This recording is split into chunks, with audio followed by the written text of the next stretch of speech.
हमार हो के हमार ना भई रात रात रहेगी फिर सारी ना भई ओकरा जिंदगी के का पूछलो ए बारे बाछी जेकरा जियत हमरा खटिया के सिगार ना भई। एक औरत जिसके पति परदेश वो अपने मन में क्या कहती है, हर जेकर बलमा बसे परदेश सखी जेकर बलमा बसे परदेश सखी ओकर ससुरा से नीक नहीं हर रे बार।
परोसल जई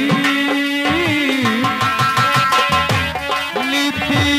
नीति ना व्यंजन परोसल जई तब अमृत के खोटे जहर बान नीति ना व्यंजन।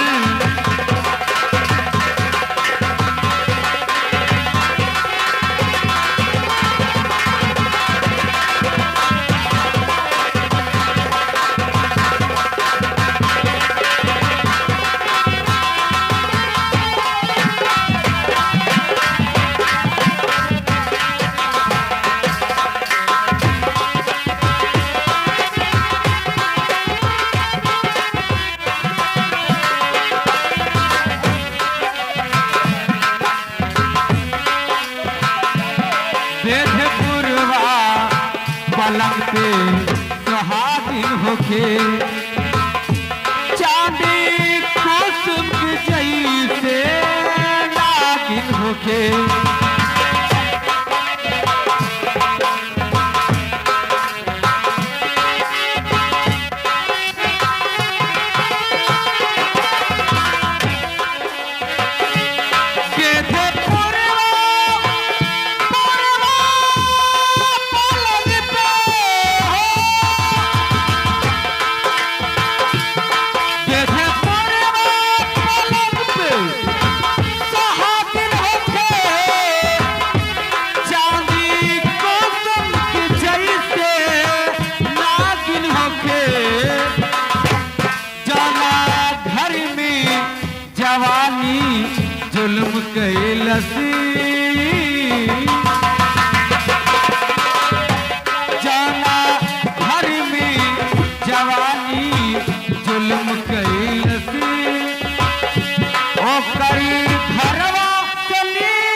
भरत के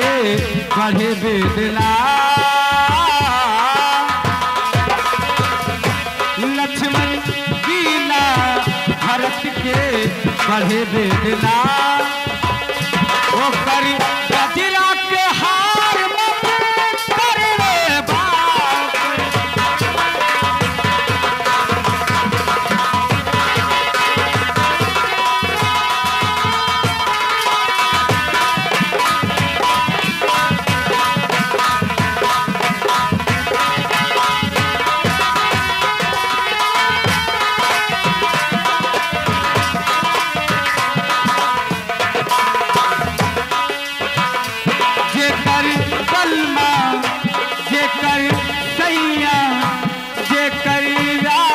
बसे परदेस सखी वो कर ससुरा से